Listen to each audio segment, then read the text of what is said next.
문재인 대통령이 권한을 행사하며 지시한 기무사 계엄령 문건 관련 사건이 무죄 아니면 혐의 없음이 드러나면서 지난 정권의 적폐청산 작업이 국가장래를 위한 진정성에서가 아닌 그들의 적이 될지도 모르는 전 정권의 실세들에게 어거지로 죄를 씌워서 공산주의식 숙청을 하려 했던 것임이 드러나고 있다.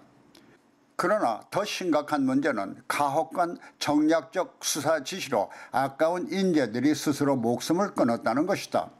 바로 이재수 전 기무사령관의 자살이다. 이재수 전 사령관은 기무사 관련 문건이 수사 대상에 올랐을 때 스스로 목숨을 끊으며 말없는 결백을 주장했는데 결국 그것이 사실로 입증된 것이다. 문재인 정권의 정략적 수사가 숙청 차원이었다는 것은 장자연, 김학의 사건이나 박찬주 대장 사건이 무죄나 무혐의로 드러난 것으로도 말해주고 있다. 그렇다면 문재인 대통령은 무고죄와 함께 지금의 정권이 박근혜 정권의 몰락을 유도한 묵시적이라는 수사가 붙은 묵시적 살인죄에 해당될 수도 있는 것이다.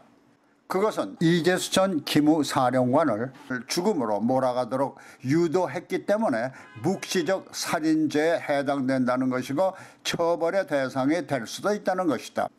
그렇다면 다른 사람도 아니라 대통령 자신이 지시해서 벌인 사건의 수사가 줄줄이 무죄나 혐의 없음으로 드러났으면 한 줄기 양심의 가책을 받아서라도 망자에 대한 애도나 대국민 사과쯤 있을 법한 일인데 눈 하나 까딱하는 것을 보면 온화한 미소로 국민 앞에 서는 그의 마음속에는 무서운 독재의 칼을 숨기고 있는 것 같다. 바로 미소 독재로 이중성을 드러내고 있다는 것이다.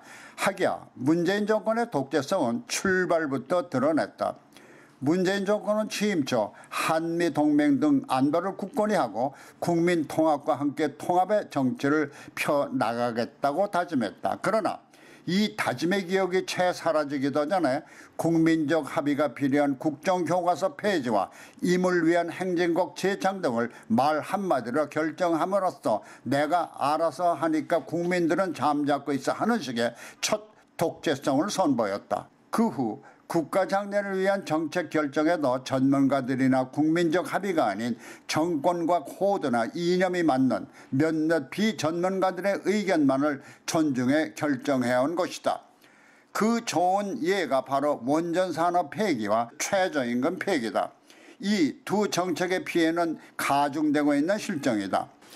그것은 지금의 정권이 국정 운영을 잘못하고 있다는 것이며 그 원인은 국정 운영에 무식하다는 것인데 그렇다면 이들이 폄하하는 전두환 정권 시절 나는 경제에 무식하니까 유식한 당신들이 잘 해보시오 하며 유능한 인재들을 발탁한 것처럼 하면 좋겠지만은 무식한 주제에 자존심은 있어가지고 전문성보다는 제 사람 끌어안치기 아니면 잘하고 있는데 국민들이 뭘 몰라 하는 식으로 정책을 수행하고 있으니까 이는 그들이 독재라고 말하는 박정희나 전두환 정권은 경제라도 바로 세웠지만 지금의 정권은 경제도 망치고 있으니 그들보다 더 심한 독재를 하고 있는 것이다.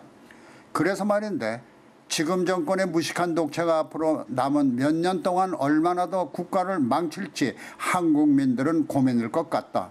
차라리 문재인 대통령의 묵시적 살인죄가 유죄 판결로 이어져서 일찍이 이 정권이 끝나면 몰라도 말이다.